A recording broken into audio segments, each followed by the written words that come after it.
Okay, and welcome back for a new review. Today we're going to take a little departure from the 3 3/4 A Real American Hero G.I. Joe line and take a look at one of the figures that started it all. So looking at today here is from the G.I. Joe Adventure Team, the Man of Action. This particular figure came out in 2007 and is a reproduction of the 1970s Adventure Team G.I. Joe members. There was a number of different figures in the set, and they were exclusively sold at Walmart. Other figures included the Land Adventurer, Sea Adventurer, the Air Adventurer. So we'll take a look at those in another review. Just taking a look at the box art here. These sets, to my knowledge, never came out.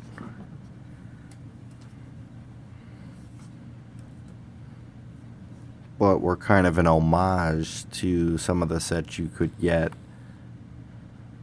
in the 70s. Really interesting. And then taking a look at the other side of the box. That's definitely an original set. I remember seeing that. Not from my childhood exactly, but being a collector throughout the years, I know that is a vintage set, the White Tiger Hunt.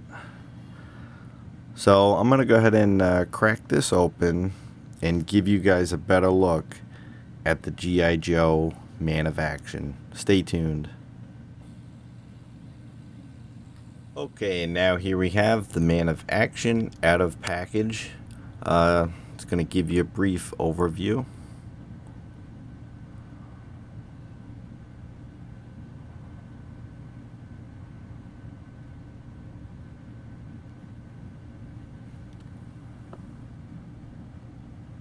Rotate him 360 so you can see what he looks like.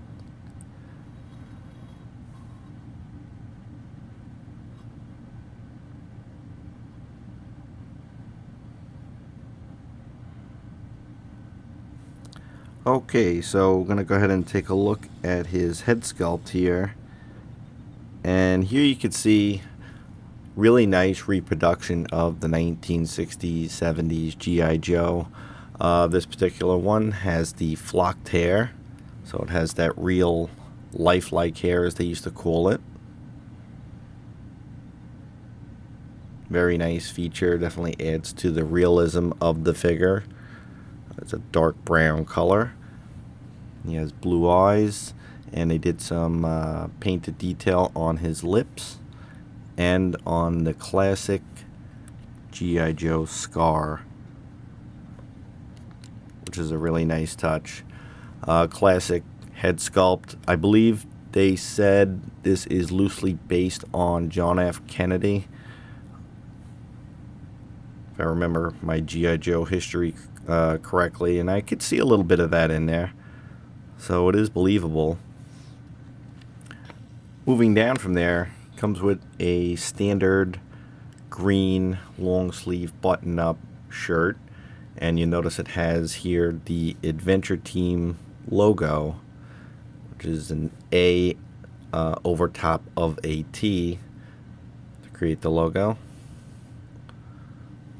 And he has 3 buttons here and a pocket that is workable, so you can put something in there if you wanted to. And slinged across his shoulder, he's got a shoulder holster, which is made out of a soft plastic. And inside he comes with a real small revolver, which I believe this is a reproduction of one of the weapons they would have received in the original line. Really simplistic, but it does have a paint app for the handle, and does fit nicely in his hands. Speaking of his hands, this particular G.I. Joe is slated to have the Kung Fu grip. Very popular term, and sometimes misused with the 3 3/4 figures because they had swivel arm battle grip. But 70s G.I. Joe had Kung Fu grip, which is a grip that was flexible, and each individual finger had its own, was separated, so you could put the fingers into the triggers. It's a really nice feature. Excellent hands for an action figure. Going down from there, this comes with some basic green trousers into hard plastic black combat boots. Very simplistic design.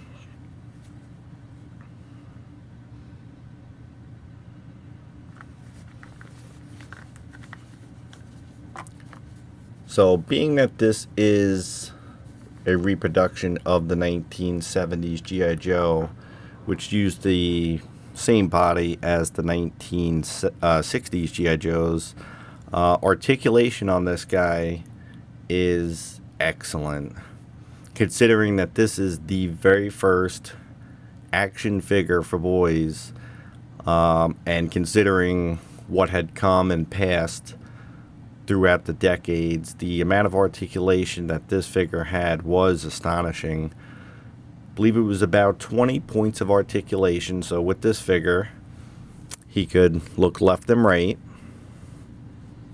up quite a bit, and down. His arm could fully rotate, up, out. He could bend at the elbow about 90 degrees, and he could swivel at the bicep. His wrist could swivel and hinge.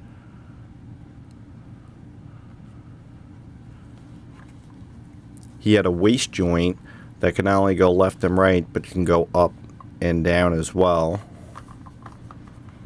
Just kind of bring this into shot a little better.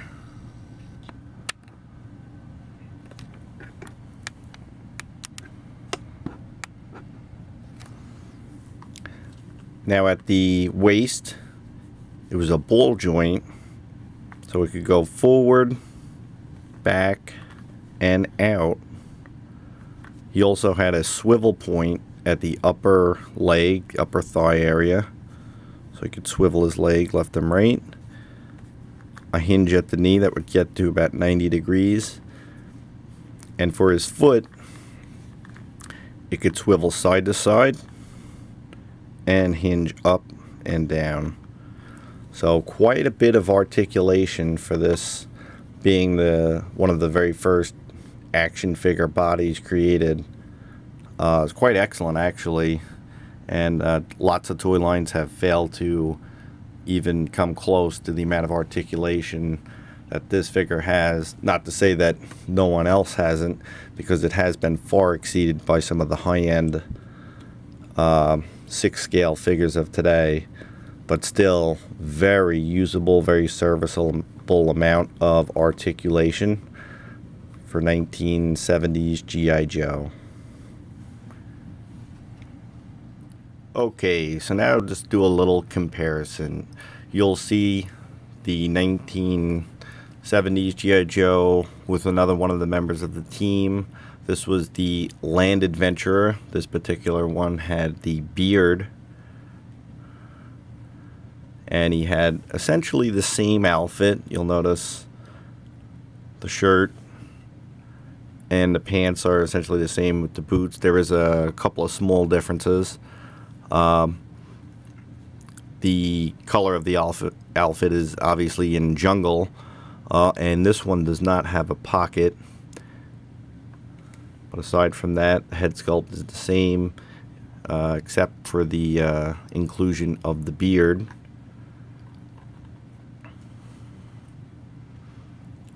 And the other figure here is the 1991 Grunt from the Hall of Fame. Reason I have him here is for a height comparison. You can see they pretty much scale in together, Grunt being slightly taller and quite a bit more muscular. But it's interesting to note that when G.I. Joe ended in 1974, 76 maybe it was, they wouldn't see another 12-inch release until 1991 with the introduction of the G.I. Joe Hall of Fame. In between there, it was the launch of the 1982 Real American Hero G.I. Joe that relaunched the line in the 3 3/4 inch size. Okay, so one other thing I missed I wanted to just point out is he does come with an Adventure Team dog tag, which is plastic. I believe on the original figures in the 70s, and I could be mistaken because I obviously did not have those. They may have been metal. So that's an interesting detail there that they added, which is pretty much common for most 12-inch G.I. Joes, even into the Hall of Fame line. They included that, which is cool. And one of the other things you would receive with the actual figure in the box is the this pamphlet here. This is a offer to join the G.I. Joe Collectors Club. They had a really cool figure here, exclusive figures, so pretty interesting. So that's it. That's a look at the that's a look at the 2007-2008 Walmart reproduction Adventure Team G.I. Joe. Hope you guys enjoyed having a look at him. And stay tuned for some more G.I. Joe reviews. And until next time, thanks for watching, subscribing, and commenting.